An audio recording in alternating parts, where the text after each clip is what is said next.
There are moments in football where a stadium goes from pandemonium to silence in under 5 seconds.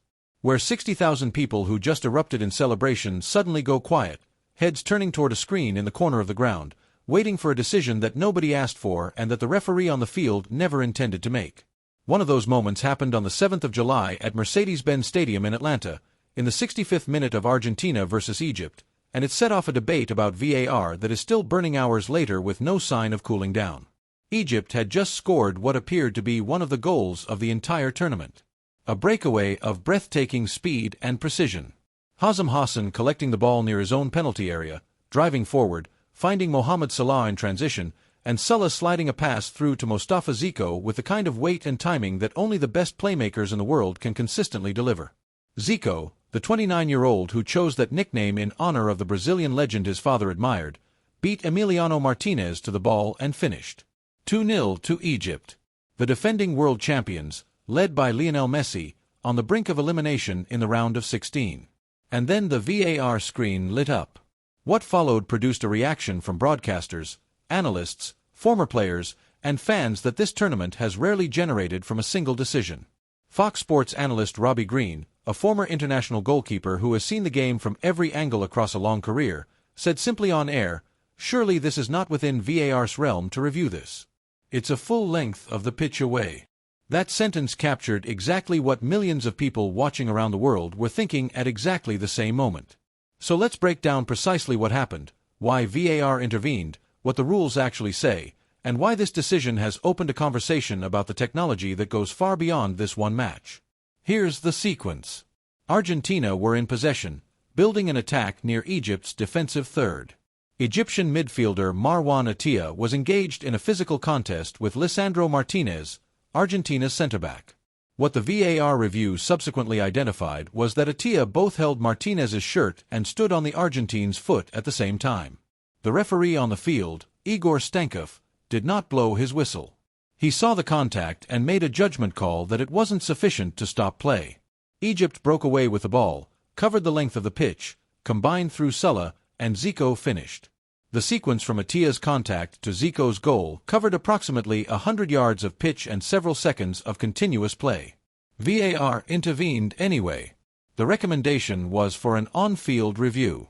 Stankov went to the monitor, watched the footage, saw the shirt pull and the foot contact together, and disallowed the goal. Argentina were awarded a free kick from the position where the foul occurred, deep in their own defensive half. Now here's where the football community is genuinely divided, because the technical argument in favor of the decision is not completely without foundation. FIFA officiating expert Jonas Eriksson, speaking during the broadcast, explained the principle underpinning it: a foul in the attacking phase of play that directly leads to possession and ultimately to a goal can result in that goal being disallowed.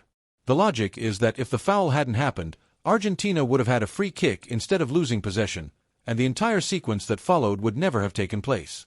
On paper, if you accept that the contact was a clear foul, the decision has a technical basis. But here's the part where the debate gets genuinely complicated, because several elements of this specific situation challenge that technical logic in ways that feel significant once you examine them closely. The first question is whether the contact was actually clear enough to constitute a foul under real-time match conditions. Ally McCoist, speaking during the coverage afterward, said he was so disappointed the goal wasn't allowed, but acknowledged that Attia did definitely tug the jersey. The simultaneous shirt pull and foot contact, shown in slow motion, looked like a foul, but the referee on the field, watching it at full speed, judged that it wasn't. VAR protocol is supposed to operate on a threshold of clear and obvious errors. Whether a marginal physical contest that the referee consciously chose not to whistle meets that standard is a question different officials will answer differently. The second question, and this is the one that Robbie Green and Paul Robinson both zeroed in on, is the distance between the foul and the goal. Former England goalkeeper Paul Robinson said on commentary that Egypt had a goal disallowed for an infringement that happened almost on their own touchline.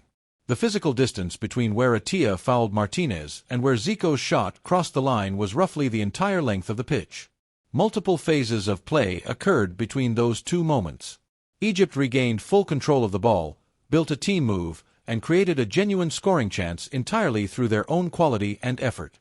The argument that the foul directly caused the goal gets thinner with every additional yard and every additional action in the sequence. The third element, and this is where the conversation about consistency becomes impossible to ignore, is a statistical point that's been circulating since the match. Across this entire World Cup, VAR has reviewed 12 goals for fouls in the build-up, and all 12 were ruled out. At the same time, there have been 3 goals scored after fouls in the build-up that VAR chose not to review. Every single one of those 3 unreviewed build-up fouls was committed by Argentina. In this very match, Egypt were furious that there was no VAR check on incidents in the build-up to Argentina's eventual winner later in the game, with Mohamed Salah believing he'd been fouled and should have been awarded a penalty before Argentina broke the other way and scored. Ahmed Youssef, an Egyptian football expert speaking afterward, put it plainly. He said there was so much inconsistency right now in VAR decisions and in how far back officials go to overturn a call. He said the foul was so minimal and the distance so great that he completely understood why the Egyptian coaching staff and players were so disappointed. And then he asked a question that is going to follow this decision for a long time. If that had been Lionel Messi, or anyone else in an Argentina shirt, would the same standard have been applied? That question deserves to be sat with seriously, not dismissed, because it goes to the heart of what VAR was designed to fix, and what it is increasingly seen as creating instead. The technology was introduced to eliminate clear and obvious errors. The goal that was never a goal. The penalty that was clearly never a foul. The red card that should have been given but wasn't. Those interventions, when they work correctly, feel like justice. When a ball clearly crosses the line and no goal is given, VAR restoring that goal feels right to almost everyone watching. But what's happening at this World Cup is something different. VAR is repeatedly becoming the main character of major matches. It is reversing decisions the referee made in real time and in context, often based on slow-motion footage that distorts how severe the contact actually looked. It is pushing the threshold for intervention further and further from where most football people understand the line to be. And it's doing so with an inconsistency that is generating more controversy, not less, than the errors it was supposed to correct. Veteran commentator Ian Darke, one of the most respected voices in English-language football broadcasting, watched Egypt's goal get overturned and asked publicly how far back VAR could go. He said it had a hint of farce about it, and that the goal would have stood for 150 years before VAR ever existed. Sit with that framing for a second. Not 100 years. Not 50. 150 years of football, played at every level, in every country, under every condition imaginable, would have looked at Atia's contact with Martinez, watched Egypt break away and score a stunning counter-attacking goal, and given the goal. The entire history of the sport, right up until this technology arrived, had a shared understanding of what counts as a foul severe enough to invalidate a goal that follows it, and what counts as the kind of incidental contact that happens in the flow of a match and doesn't override what comes next. VAR at this World Cup appears to be working from a different understanding of that line, and the Egyptian players, the Egyptian supporters, and a significant share of the football world watching this match do not recognize the game being refereed through that screen in the corner of the stadium. Now here's the bigger picture worth sitting with, because this incident doesn't stand alone. The Balogun suspension reversal earlier in this same round of 16 was about rules being applied in a way that contradicted what every federation had been told was automatic and non-negotiable. This disallowed Egypt goal is about technology being applied in a way that contradicts what most people watching the game understand that technology to be for. Both situations have left large parts of the football community questioning whether the decisions being made at this World Cup are consistent, fair, and within the spirit of what the rules are meant to achieve. The match itself, to its enormous credit, produced a story that transcended even the VAR controversy. Egypt eventually scored their legitimate second goal 12 minutes after the disallowed one, with Zico finding the net again in the 67th minute off an assist from Hazem Hassan. 2-0 to Egypt against the reigning world champions.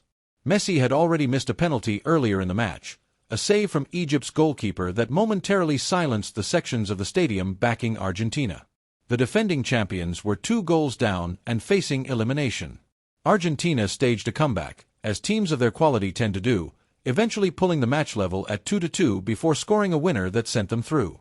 Egypt went home eliminated but unbroken, having led Messi's Argentina by 2 goals in the round of 16, and having produced one of the great individual performances of this tournament in goalkeeper Mohamed Abou Gaybal's display across 90 minutes. But the conversation this match generated is not going away with Egypt's elimination. The question of how far back VAR can reach to disallow a goal. The The question of what direct causation actually means when 100 yards of play separate a foul from a finish. And the question of whether the technology is being applied with the consistency it needs to keep its credibility. These questions will follow this World Cup into its final weeks and beyond. So what do you think?